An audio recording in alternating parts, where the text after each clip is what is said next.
Hello and welcome. Today in this video we're going to talk about the future of naval warfare, recent developments and the outlook for the coming decades. And for that we have a guest. Richard, hello. Hello, Xavier Titleman. Richard from CAR. Listen up everyone. So in the last few months we've seen, in the last few years, the last 4 years, we've seen the Battle of the Black Sea, which was won by a country that no longer had a fleet, no navy. We've seen in Iran, where there have been attempted attacks, also with naval drones, it's becoming the norm. What can we say or see in the bigger picture? What has happened in the naval world over the past 4 years? A very strong acceleration, that's undeniable. The fact that we're moving from a policy of very large ships to very small objects. They will attack in packs, they will go do ramming, they will engage in electronic warfare. In fact, we're duplicating on the water what happened in the air a few years earlier. So indeed, the Black Sea and now Iran and the Gulf.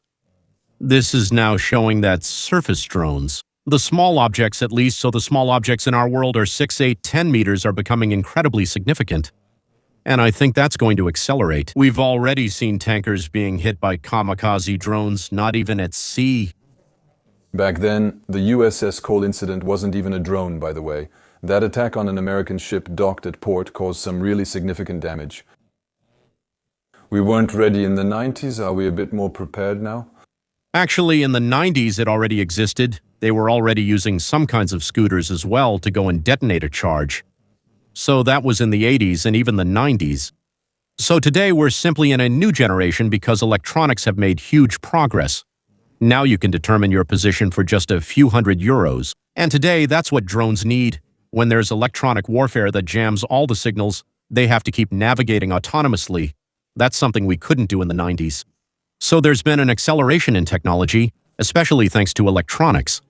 I'd say that boats still have what you could call classic hulls. That's how we add value. We'll add foils to make the boats fly.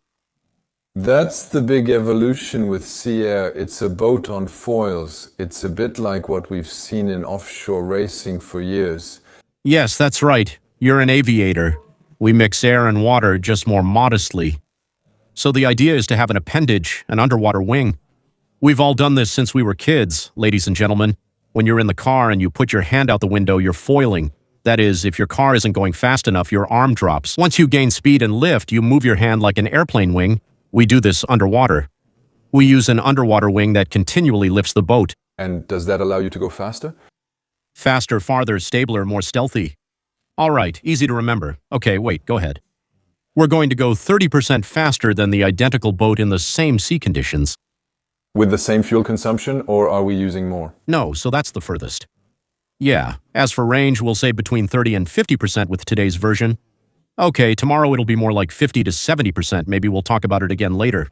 30% faster, we're stuck at 30% for the same distance. 50% less fuel.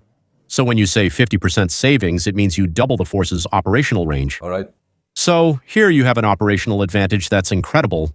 But for me, the third and best benefit is stability. Because the foil is constantly lifting the hull up, you really get a smoothing effect, a real shock absorber, and so the sensor effector system becomes much more effective. It's not just for seasickness. It's for seasickness.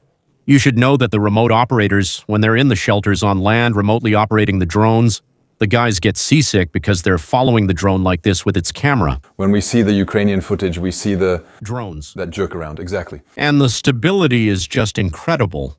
There's a reason we're in serious talks with MBDA today because we're going to stabilize the sensors and stabilize the effectors. We'll be able to fire from smaller craft. So here you're talking about several different product lines because you can't put everything on ships. What's the size of your boats now? We've already sold a little over 15 boats all over the world, between 5 and 10 meters. Today, Europe has funded a 10-meter boat for special forces. For the sailors watching us, that's 800 nautical miles. 42 knots steady in Sea State 4, so we can go from Brest to Gibraltar. Sea State 4? It's Sea State 4, that's right. Oh yes, sorry. The seas are classified according to wave height and wind levels. So Sea State 0 is like a lake. Sea State 1, Sea State 2, everyone goes out. At Sea State 2, we're already at 50 to 60 sea meters of chop. Sea State 3 is around 1 meter. And Sea State 4 is about 1.5 meters. At 1.5 meters, only the military goes out. When you talk about stabilization, that means the infrared cameras are more stable. Ukrainians fire their launchers in the correct direction to shoot down helicopters, not horizontally into the water. It's the whole setup. All of that together. So us. We were recently on board the frigate Corbeil as part of an exercise. NATO, our FT-80, you'll see it on the internet, on our website, will show it. Quite a setup, though. Our FT-80 was on board, and during one of the exercises, NATO had purchased 6-meter rigid inflatable boats, Zodiacs that played the role of suicide drones, and that's when we realized the drones weren't moving smoothly, the lack of fluidity, I insist. That is to say, the drone was attacking us and kept hitting the waves because it was Sea State 3, so Sea State 3 rough sea. So actually, the frigate is 140 meters long, and we had more than 10 minutes between the moment we saw it visually. The drone was coming at us. We had more than 10 minutes for the frigate to reposition and for the guys to shoot it with a machine gun. So we had more than 10 minutes all because the navigation wasn't smooth. Because when the drone hits the wave, its electronics don't perform well, and even worse, sometimes it can even lose the satellite connection. We're going to make a flat turn. This is an incredible game changer for drones because today when a drone turns, when a boat turns, we turn by heeling due to centrifugal force. And so we heel over, which is what we call the angle. And so we're going to degrade the quality of satellite communication. We're going to make a flat turn. That's a real game changer for improving the sensors. And so we saw this drone coming toward us, which was non-stop, in chaotic navigation. We're not in perfect flight, obviously, but we gain a sea state, meaning when we're sailing in 1.5-meter seas with our system, we have the behavior of a boat that's in a sea that's half as rough, 50 centimeters. So it's a real improvement and really brings speed and stability. What was the exercise? What kind of mission was it? Was it just about being able to defend against a naval drone? No, actually, the SACCR phenomenon, the French Navy is becoming aware of the value that foils bring to boats. So let me remind you, faster, farther, more stable.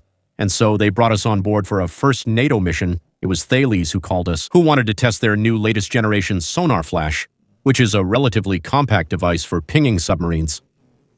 CC. I'll just explain. The sonar flash, underwater acoustic warfare means dropping buoys that can be passive. It's just a microphone. We listen and hear submarines or anything nearby. For active detection, that's where sonar flash comes in. Thales is the world leader and even equips the American military. It's something that unfolds in the water, and it's also carried on helicopters, and it allows you to locate what's around with incredible precision. So even if a submarine is quieter than a ship or sea noise, we can still detect it this way.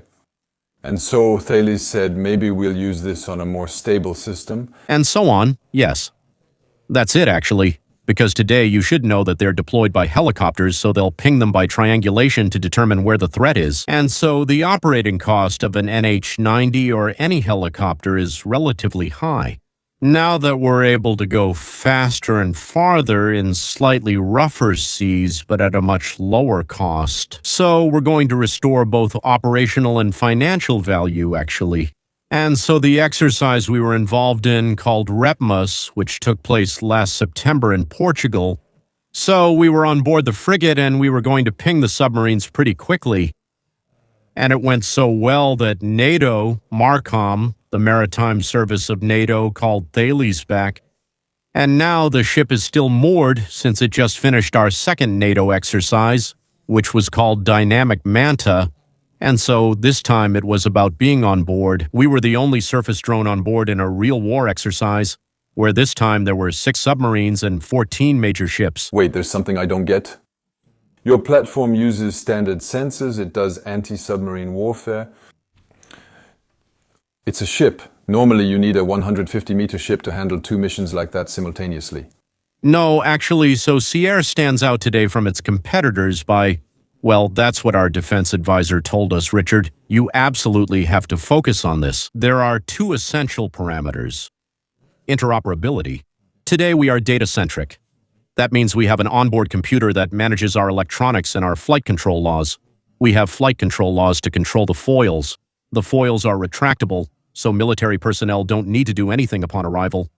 Everything remains as usual. Their job is to fight wars and handle complex situations. So we've made our computer system agnostic to any other system. That means the same boat. Today, we've configured it for anti-submarine warfare with Thales. And 3 weeks later, it went to the DGA in Toulon, where it was configured for access denial in port areas. So, we have a platform that's data-centric on the one hand and modular in its technical architecture. So on Monday, I can do search and rescue. On Tuesday, I can do electronic warfare. And on Thursday, maritime combat. So we don't need to buy multiple fleets. We get the ship or carrier and add sensors and effectors as needed, yes? And why? Because since we fly slightly above the water, we're no longer limited by the shape of the hull. Before, hulls were designed to produce boats that were very seaworthy and handled very well at sea. By flying, we can ignore much of the hull finesse since we're moving much faster. The hull shape still matters, but it's less important now. With the same boat, we can now perform multiple missions. Before, you had to do these 3 missions with different boats. Yes. What you just said is that in 3 months, you went from a first REPMUS exercise to integration with the DGA in Toulon. In Toulon during a Danae exercise.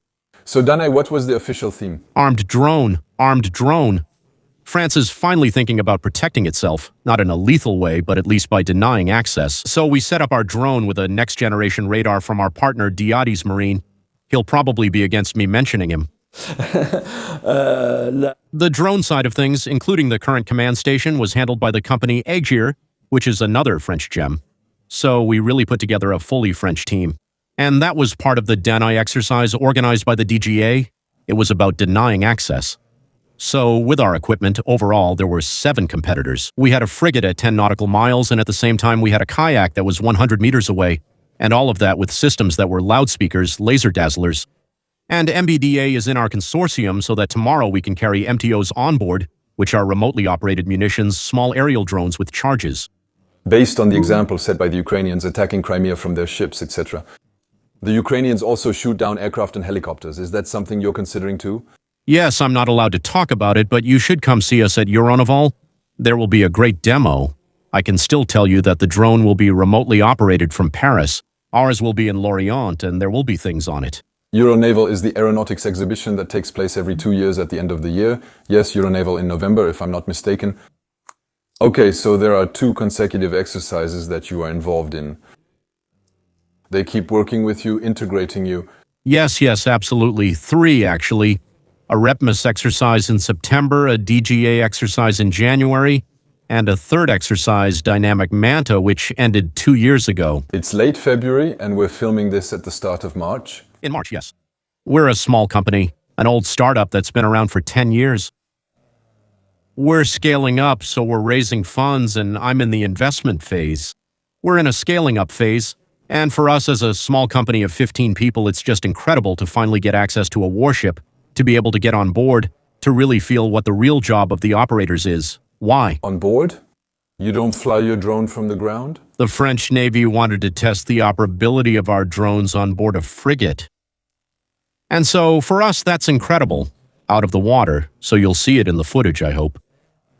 So the drone is actually lifted from a single point. The drone still weighs almost 2 tons.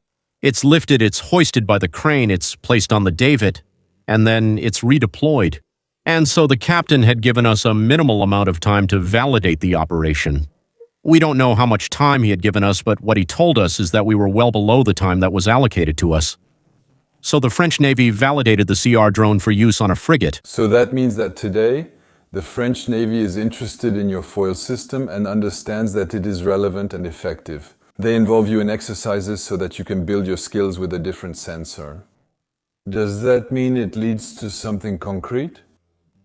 So, with the DGA, we're not quite back to the original question of what Ukraine brings. It gives us real-world, on-the-ground conditions, and that's something we unfortunately lack in France. And it's true that to help small and medium-sized businesses, if we could more often be involved in this kind of operation, to get in touch, to understand the sailor's job and see what service we can provide with our drones, it would be so much easier. But we're getting there. A few years ago, ours was the biggest project to receive funding, and now, that's it, we're making proposals. Defense Innovation Agency. Yes, Defense Innovation Agency. That's what got us started in defense. And today, we're in talks with the DGA to lease the drone with Thales for several months, and this time to deploy it operationally. Another version of the drone is currently, well, it's almost done. We should use it for area protection for at least a full month. All right, and we made a commercial proposal, still in the defense sector, for the offshore sector this time, for the outright sale of 3 fully equipped 8-meter drones. So 8 million in European funds, support from our partnership with MBDA. Yes. Ongoing contracts. And you have development underway, you need funds. That's what you were saying earlier, you're looking to do that too. That's right.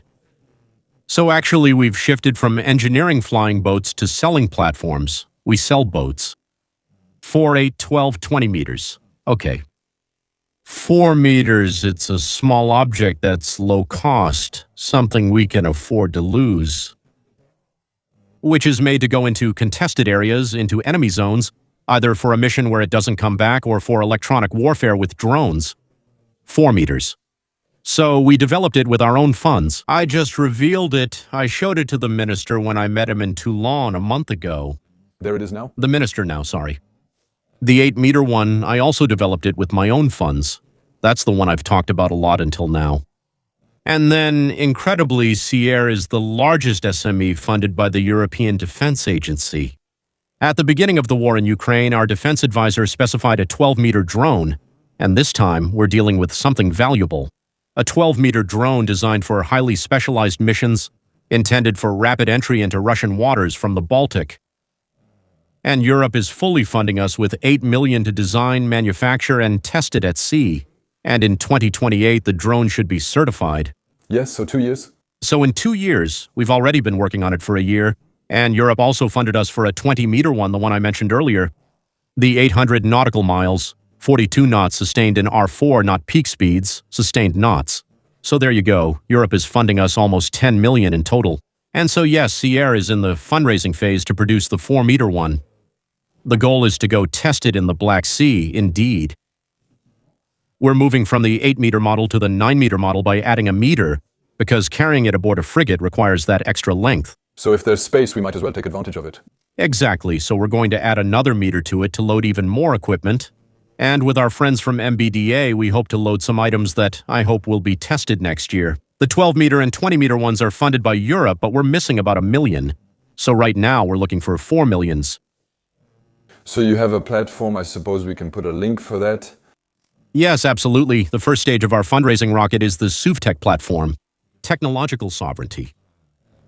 Its name says it all. For all those who are fans of blue, white, and red, I invite you to invest in Sierre. Put in a little something. 500 euros times 10,000 people. You do the math.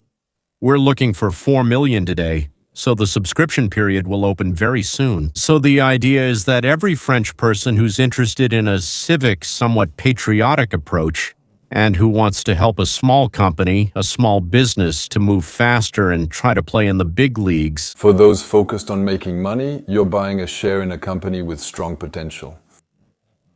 God willing, if you're also patriotic and want to help fund it, that's an added benefit. That's it. That's great. There you go. What do I have? What do I have? To me, it's already very complete. We have the outlook, we know where you're headed, what you're already doing, and that it's moving very fast. So rapid innovation with self-funded development for years, that's it. There you go. Well, I would sign right away. Thank you. Good. Congratulations. Yes. Everyone, we hope you enjoyed it. See you soon. Invest.